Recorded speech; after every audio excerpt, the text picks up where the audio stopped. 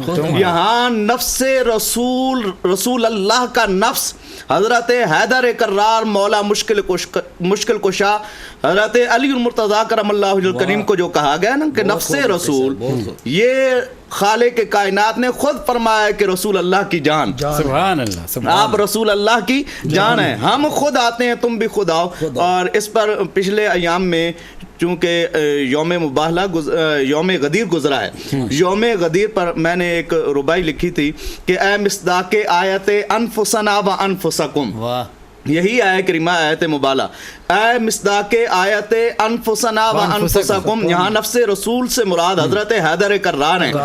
اے مصداق آیت انفسنا و انفسکم تو نے ہی کہا سلونی اما شئتم.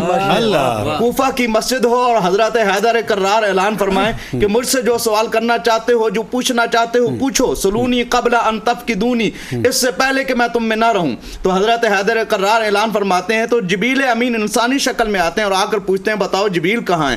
آپ 6 جہات دیکھتے ہیں, 6 جانب دیکھتے ہیں, یعنی آگے پیچھے دائیں بائیں نیچے اوپر, یہ 6 جہات ہیں. 6 جانب نگاہ دوڑا کر حضرت حیدر کرار فرماتے ہیں یہ وہ نگاہ ہے. حضور نے ایک تھوڑا سا ہمیں اس کا نقشہ بتایا کہ اتقوا بفراست المؤمن فانه ينظر بنور اللہ. مومن کی فراست سے ڈرو کہ وہ اللہ کے نور سے ڈرتا ہے, تو وہ جو سب سے پہلے ایمان لائے.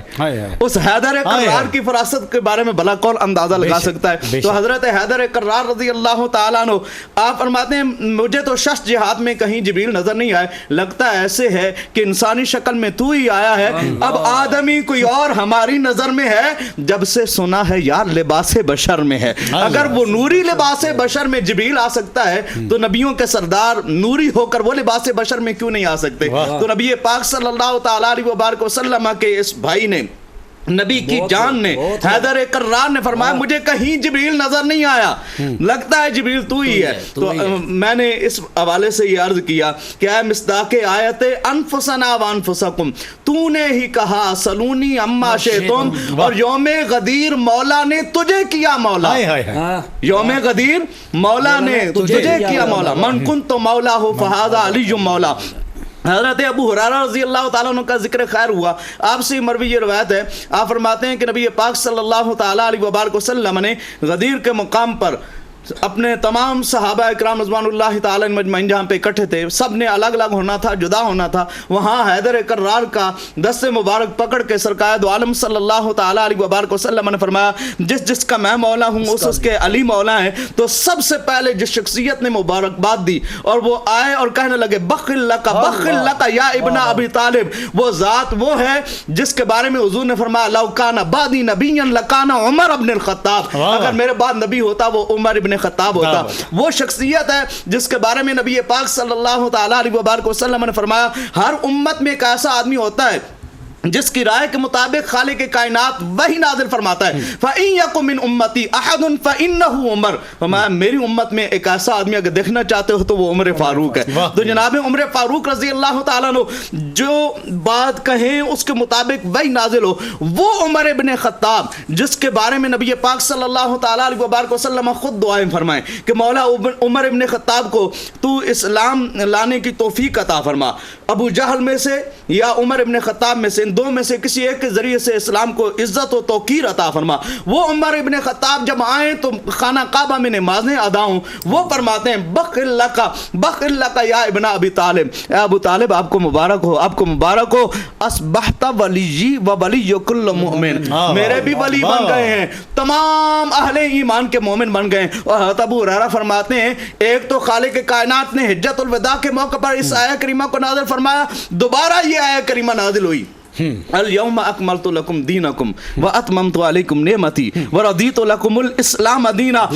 حضرت علی المرتضی کرم اللہ الکریم کی ولایت پر خالق کائنات دین کو مکمل فرماتا ہے. تو اے مصداق آیت انفسنا و انفسکم، تو نے ہی کہا سلونی عما شئتم، یوم غدیر مولا نے تجھے کیا مولا اور خالق نے کہا پھر کہ اکملت لکم. واہ واہ، آج کے دن ہم نے اس کو مکمل کر دیا. تو یہ آیت مباہلہ ہے. اس کا جو پس منظر ہے نبی پاک صلی اللہ تعالیٰ علیہ وبارک وسلم آپ جس نظریے کو تمام عالم کے سامنے پیش فرما رہے تھے وہ یہ تھا کہ حضرت عیسیٰ علیہ السلام وہ اللہ کے نبی ہیں، نبی ہیں. عیسائیوں کے 3 گروہ تھے، ان میں سے ایک گروہ ایسا تھا جو کہتا تھا حضرت عیسیٰ علیہ السلام نعوذ باللہ وہ اللہ ہے. دوسرا گروہ ہے وہ کہتا تھا کہ حضرت عیسیٰ علیہ السلام ابن اللہ ہیں. تیسرا گروہ ہے وہ کہتا ہے روح القدس ہیں. یہ 3 نظریے تھے، تینوں نظریے باطل تھے اور قرآن مجید فرقان حمید نے ان کو بیان کیا. جس وقت قرآن پاک کے اندر وحی کے ذریعے سے خالق کائنات نے اس پر اطلاع دے دی، اس کے بعد نجران کے عیسائیوں نے نبی پاک صلی اللہ تعالیٰ علیہ وبارک وسلم کی مخالفت کی. نبی پاک صلی اللہ تعالیٰ علیہ وبارک وسلم کی جس وقت مخالفت ہوتی ہے، اب نبی پاک صلی اللہ علیہ وسلم کی مخالفت ہو رہی ہو، خالق کائنات اس کا دفاع فرما رہا ہو، ذرا اندازہ لگائیے وہ منظر کتنا حسین ہوگا. یہاں پہ صرف نبی پاک صلی اللہ تعالیٰ علیہ وبارک وسلم کا دفاع ہی نہیں، ساتھ ساتھ اہل بیت اطہار کی عظمت و شان کو بیان کیا جا رہا ہے. اور پھر خالق کائنات خود فرماتا ہے کہ جو ان کے مقابلے میں آئے اور ذلیل و رسوا ہو اس پر لعنت بھی ہو. حضور سیدی نصیر ملت فرماتے ہیں بھیجوں نہ کیوں یزیدیت پہ لعنت میں ہے نصیب، یہ دشمنی ہے اور میرے گھر کے ساتھ ہو. اور امام حسن آپ کیا فرماتے ہیں ماشاءاللہ بہت خوب کہ ان کی پاکی کا خدا ہے پاک کرتا ہے بیان، آئے تطہیر سے ظاہر ہے شان اہل بیت، اہل بیت پاک سے گستاخیاں بے باقیاں لعنت اللہ علیکم دشمنان اہل بیت. اور بے ادب گستاخ فرقوں کو سنا دو اے حسن، یوں کہا کرتے ہیں سنی داستان اہل بیت. تو حضور علیہ السلام کے اہل بیت اطہار بھی ساتھ تھی. تو نبی پاک صلی اللہ علیہ وسلم جس وقت ان وقت والوں کے سامنے جس وقت ان ذوات مقدسہ کو لے کر آتے ہیں، حضور خود تشریف لے جاتے ہیں، مولا حیدر کرار ہوتے ہیں، سیدہ کائنات تشریف لے جاتی ہیں، حسنین کریمین تشریف لے جاتے ہیں علیہم السلام. تو جس وقت سامنے جاتے ہیں تو نجران کا ایک آدمی تھا جس کا نام تھا عاقب، عبد المسیح کے لقب کے ساتھ وہ مشہور تھا، یا اس کا نام یہ تھا عبد المسیح اور اس کا لقب عاقب تھا. اور ادھر وہ عاقب جا رہا ہے جس کے بارے میں حضور نے خود فرمایا انا العاقب الذی لیس بعدہ نبی، میں تو وہ عاقب ہوں جس کے بعد کوئی نبی آنا ہی نہیں ہے. تو جس وقت نبی پاک صلی اللہ علیہ وسلم سامنے ہوئے تو اس نے یہ کہا کہ ان کے مقابلے میں مت جائیے گا، ان کے مقابلے میں جاؤ گے تو ذلیل و و رسوا ہو جاؤ گے، کیونکہ یہ جو چہرے نظر آ رہے ہیں نا، یہ چہرے جھوٹوں کے نہیں ہو سکتے، یہ چہرے جھوٹوں کے نہیں ہو سکتے۔ آج بھی ان چہروں کے ساتھ جو آدمی لگ جاتا ہے، اس کی لو لگی ہوتی ہے، ان کے ساتھ محبت پیار کرتا ہے، تو اس کی دنیا بھی سمر جاتی ہے، آخرت بھی سمر جاتی ہے، یہاں تک کہ دنیا سے جائے گا تو پکا مومن جائے گا۔ حضور اعلیٰ حضرت امام المسلمین، مامور من الرسول، فاتح قادیانیت، مجدد دین و ملت، سیدنا خواجہ حضور پیر میر شاہ صاحب رحمۃ اللہ تعالی علیہ، آپ فرماتے ہیں، آپ نے تصفیہ و مابین شیعہ و سنی کے اندر ان روایات کو نقل کیا ہے، الا ومن مات علی حب آل محمد مات مومنا، جو آل محمد کی محبت میں مرے گا وہ پکا مومن مرے گا، وہ بے ایمان ہو کے نہیں مر سکتا۔ الا ومن مات علی حب آل محمد جعل اللہ قبرہ روضۃ من ریاض الجنہ، جو آل محمد کی محبت میں مرے گا، دنیا سے جائے گا، قبر میں پہنچے گا تو اللہ اس کی قبر کو جنت کے باغوں میں سے باغ بنائے گا۔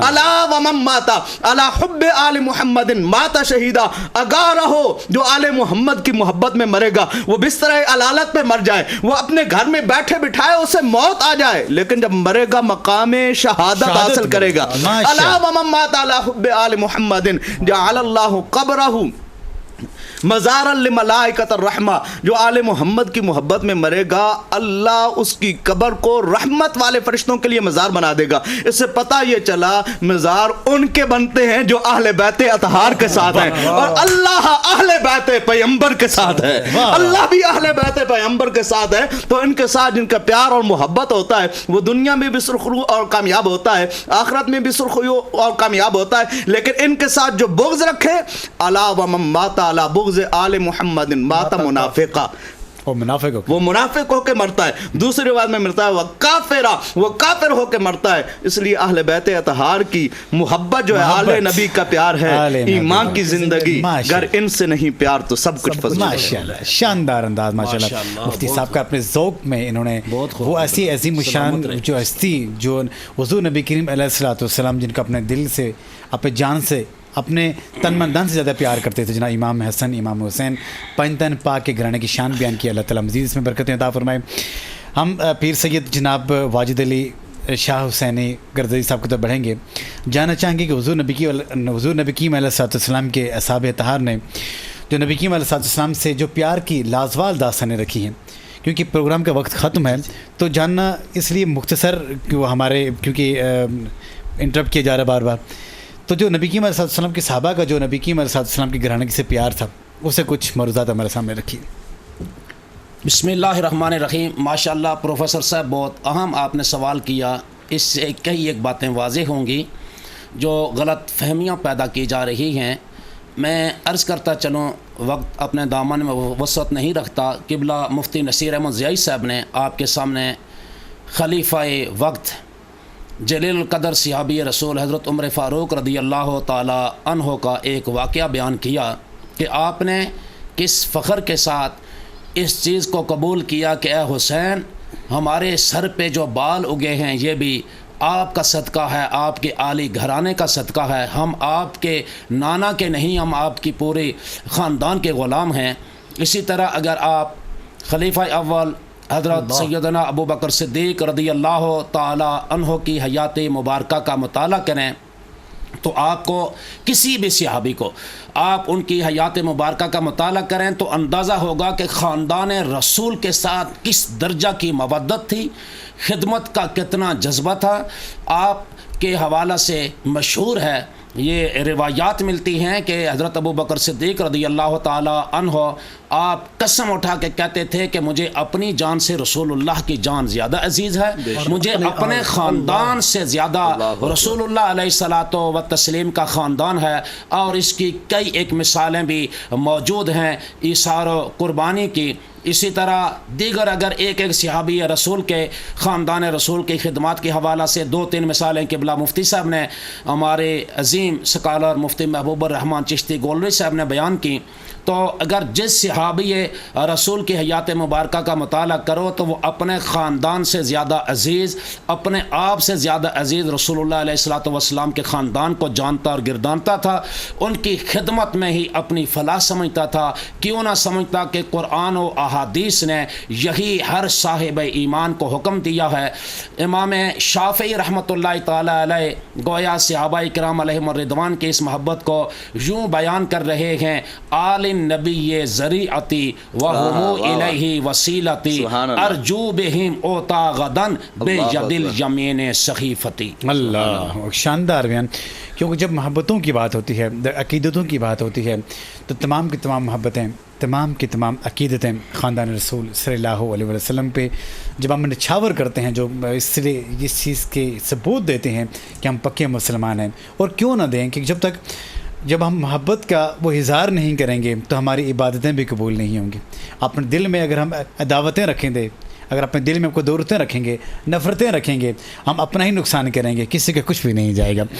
ہم بڑھیں گے، ہمارے ساتھ جناب حضرت علامہ مفتی نصیر احمد ضیائی صاحب جاننا چاہتے ہیں کہ محبتیں تو ہوتی ہی ہیں، لیکن جہاں پہ محبتیں ہوتی ہیں اصول ہے وہاں پہ نفرتیں بھی ہوتی ہیں۔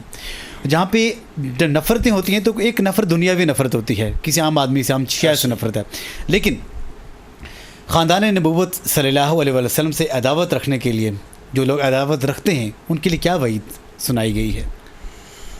جی پروفیسر صاحب، میں پہلے بھی گزارش کر چکا ہوں کہ اللہ کے محبوب علیہ الصلوۃ والسلام نے، جیسے مفتی محبوب الرحمان صاحب نے ارشاد فرمایا کہ اللہ کے نبی علیہ السلام نے فرمایا کہ اللہ و من ماتا علی بغض آل محمد ماتا کافرہ، جو آل بیت اطہار کی بغض میں مرے گا وہ کافر ہو کے معاذ اللہ مرے گا، یا وہ منافق ہو کر مرے گا۔ اس سے بڑھ کر اور سخت وعید کیا ہے کہ ساری زندگی بندہ رب تعالیٰ کی عبادت میں گزار دے اور لاسٹ ٹائم جب مرنے لگے تو اسے حالت ایمان میں موت ہی نہ آئے۔ الامان الافیظ۔ اور پروفیسر صاحب مختصر سی اور سادہ سی بات کروں کہ اللہ کے محبوب علیہ الصلوۃ والسلام نے فرمایا جو جس سے پیار کرتا ہوگا نا وہ کل قیامت والے دن اسی کے ساتھ اٹھایا جائے گا۔ اب جو پیار کرتا ہے نا حسنین کریمین کے ساتھ، جو پیار کرتا ہے جناب سیدہ طیبہ طاہرہ زاہدہ عابدہ سیدہ فاطمۃ الزہرا سلام اللہ علیہ کثیرن کثیرہ کے ساتھ، یا مصطفیٰ کریم صلی اللہ تعالی وسلم کے ساتھ، یا حیدر کرار کے ساتھ، ان پنجتن پاک کے ساتھ جو پیار کرتا ہے نا وہ تو ہوگا ان کے ساتھ، وہ تو ہوگا کس کے ساتھ؟ ان کے ساتھ۔ کہ جیسے ہم نے جو روایت بھی سنا دی ہے کہ اللہ کے محبوب علیہ الصلوۃ والسلام نے فرمایا کہ جو ان سے پیار کرے گا وہ اسی درجے میں ہوگا جس درجے میں ہوں گا۔ اور پھر یہ جنت کے وارث بھی تو ہیں نا، جو ان سے پیار کرتے وہ کہاں ہوگا؟ وہ تو جنت میں۔ اور جو جنتوں کے وارثوں سے بغض رکھے، پھر پروفیسر صاحب ان کے لیے خود ہی لوگ فیصلہ کر لیں کہ یار ایک بندہ ہو جو جس چیز کا، جس مکان کا مالک ہو، اس سے اگر بغض رکھیں گے تو کیا اس جگہ جا سکتے ہیں؟ دشمنوں کا ٹھکانہ وہی ہوتا ہے، جہنم ہوتا ہے۔ تو جو آل بیت اطہار سے بغض رکھے گا گویا کہ وہ اپنے لیے دنیا و آخرت کے اندر ایک عذاب اور ناکامی اور نامرادی ہی مول لیتا ہے۔ اللہ کریم ہمیں اس سے محفوظ فرمائے۔ مفتی صاحب شاندار انداز آپ کا۔ اس سے پہلے بھی جب ہم اہل بیت اطہار کی بات کرتے ہیں تو ان کی محبتوں کے جب چرچوں کی بات کرتے ہیں، امام حسین علیہ الصلوۃ والسلام اور امام حسن علیہ الصلوۃ والسلام اور خاندان نبوت کی جب ہم بات کرتے ہیں تو مختلف قسم کے جو مقاد فکر ہیں وہ کہتے ہیں کہ بھئی آپ کسی اور مسلک کے تحت ہو گئی ہو، شاید آپ نے اپنا مسلک تبدیل کر لیا ہے، ان کے لیے پیغام دینا چاہیں تو ہمارے اسلاف کا کیا؟ جی آپ نے بہت خوبصورت اس حوالے سے میں نے دبے لفظ میں کچھ ایسے سوالات کیا، سمجھ گئے ہوں گے؟ جی بالکل سمجھ گیا ہوں، اور سننے والے بھی بڑے وہ بھی سمجھ گئے ہوں گے، وہ بھی سمجھ گئے ہوں گے، اور جن کے لیے کیا ہے وہ بھی سمجھ گئے۔ جی تو سب سے پہلی بات تو یہ ہے کہ اہل بیت اطہار کے پیار کا حکم کس نے عنایت کیا ہے؟ بے شک جو قل لا اسألکم علیہ اجرا الا المودۃ فی القربى، ان کے قرابت داروں کی محبت کا حکم مودت ہے، بلکہ یہاں پہ محبت سے آگے مودت کا حکم ہے۔ یہ مودت کا حکم دیا کس نے؟ خالق کائنات نے دیا ہے۔ اور پھر اس کے بعد جو ہے ان قرابت داروں کی تشریح اور ان کی وضاحت کس نے کی ہے؟ سرکار دو عالم صلی اللہ تعالیٰ علیہ وبارک وسلم نے فرمائی ہے جب اہل بیت اطہار کا نام لینا یہ اگر رافضی ہے یا نیم رافضی ہونا ہے تو خالق کائنات نے حکم کیوں دیا؟ نبی پاک صلی اللہ تعالیٰ علیہ وبارک وسلم نے ان ذوات مقدسہ کی وضاحت کیوں کی؟ اور یہ کوئی نئی بات نہیں ہے، یہ شروع سے یہ بات چلتی آئی رہی ہے۔ امام احمد بن حنبل ہوں، امام شافعی ہوں یا دیگر جو ذوات مقدسہ ہوں، ان پر بھی یہ فتوے لگے ہیں اہل بیت اطہار کا ذکر کرنے والا جی یہ رافضی ہو جاتا ہے۔ بھائی اگر اہل بیت اطہار کی محبت رفض ہے تو امام شافعی نے یہ فرمایا تھا لو کانا حب آل محمد رفضا فلیشہد الثقلان انی رافض، جنوں انس گواہ ہو جائیں۔ امام شافعی کہتے ہیں جن بھی گواہ رہیں، انسان بھی گواہ رہیں، میں پھر رافضی ہوں اگر آل محمد کی محبت یہ اگر رفض ہے۔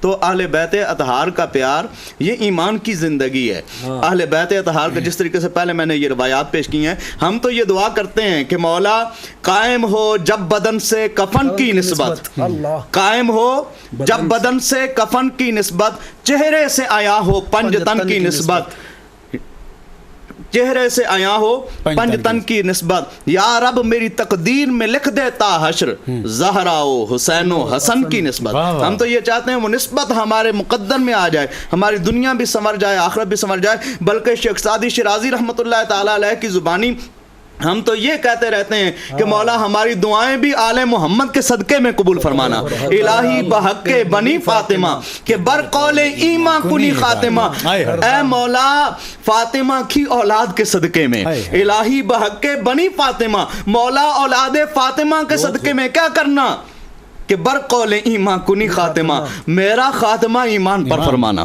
اگر دعوتم رد کنی ور قبول، مولا تو مالک ہے، خالق ہے، تو جو چاہے کر سکتا ہے، ہست سلطان ہر چے خواہد آنکند، عالم میرا درد میں ویران کند، وہ بادشاہ ہے جو مرضی ہے اس کی آئے وہ کرے۔ لیکن مولا میں بھی عرض گزار ہوں، اگر تو میری دعا کو قبول کرے یار تو رد فرمائے، لیکن اگر دعوتم رد کنی ور قبول منو دست و دامان آل رسول، مولا میں نے آل رسول کا دامن تھاما ہوا ہے، میں آل رسول کا دامن تھام کے آیا ہوں، مولا میری دعا کو قبول فرمانا۔ تو یہ اہل بیت اطہار کے ساتھ پیار اہل سنت کے اکابرین نے ہمیں سکھایا ہے، بزرگوں نے ہمیں سکھایا ہے۔ ہم جو اہل بیت اطہار سے پیار کرتے ہیں، قرآن و سنت کا بتایا ہوا طریقہ ہے، اللہ ہمیں اسی محبت میں زندگی، اسی پر خاتمہ اور میدان معاشر میں حضور کے فرمانے عالی شان کے مطابق انہی کے دامن سے وابستہ فرمائے۔ آمین۔ شاندار پروگرام آج کا، اور بہت سی ایسے کہا کہ ہمارے سامنے آج ہمارے مفتیان کرام نے رکھے شاندار علم اور ادبی گفتگو کی جو تناظر میں جو گفتگو آج ہوئی، اس سے اس چیز کا پتہ چلتا ہے کہ ہماری محبتیں اور ہماری تمام کی تمام عقیدتیں آل رسول صلی اللہ علیہ وسلم سے جڑی ہوئی ہیں اور جڑی ہوئی رہنی بھی چاہیے۔ اور جب ہم ان سے محبت کریں گے تو ان کا کوئی فائدہ نہیں ہے، ہم یہ سمجھتے ہیں کہ ہمارے وجہ سے ان کو کوئی فائدہ پہنچ رہا ہے، بلکہ ہماری دنیا سنور رہی ہے، ہماری آخرت سنور رہی ہے، اور یہ ہمارے ایمان کا حصہ ہے، لازم جزو ہے۔ کیوں کہ جب ہم لوگ نماز کی حالت میں ہوتے ہیں تو جب ہم درود پاک پڑھتے ہیں، جب سلام پیش کرتے ہیں آل محمد اور نبی کریم علیہ السلام کی آل پر سلام بھیجتے ہیں اور ابراہیم علیہ السلام کی آل پر سلام بھیجتے ہیں، تو اس سے اس چیز کا پتہ چلتا ہے کہ یہ ہمارے ایمان کا جزو ہے۔ جب ہم ایمان کے جز کی بات کرتے ہیں تو پھر محبتیں آتی ہیں، پھر محبتوں کی جب بات کرتے ہیں، محبتوں کی حقدار اہل بیت اطہار ہیں، ان کے ساتھ کوئی اور نہیں ہے۔ آج کے پروگرام بس اتنا ہی تھا، اور علم عالم سے محمد اجاز بشیر کو اجازت دیجیے، اور میں بہت ہی ملتمس شکر گزار جناب حضرت علامہ پیر سید واجد علی شاہ حسین گردیزی کا۔ بہت آپ ایک مصروف بیزی اسکیجول تھا، آپ نے ٹائم نکالا، تشریف لائے، بہت شکریہ۔ جناب حضرت علامہ نصیر احمد ضیائی صاحب مفتی صاحب بہت بہت شکریہ، آپ یہاں تشریف لائے۔ جناب حضرت علامہ مفتی محبوب الرحمان چشتی گولڈی صاحب اتنے دور سے تشریف لائے، بہت بہت شکریہ، شاندار انداز آپ کا۔ اور زندگی رہے تو ایک نئے پروگرام کے ساتھ آپ کی خدمت میں حاضر ہوں گے۔ محمد اجاز بشیر کو اجازت دیجیے، السلام علیکم ورحمۃ اللہ وبرکاتہ۔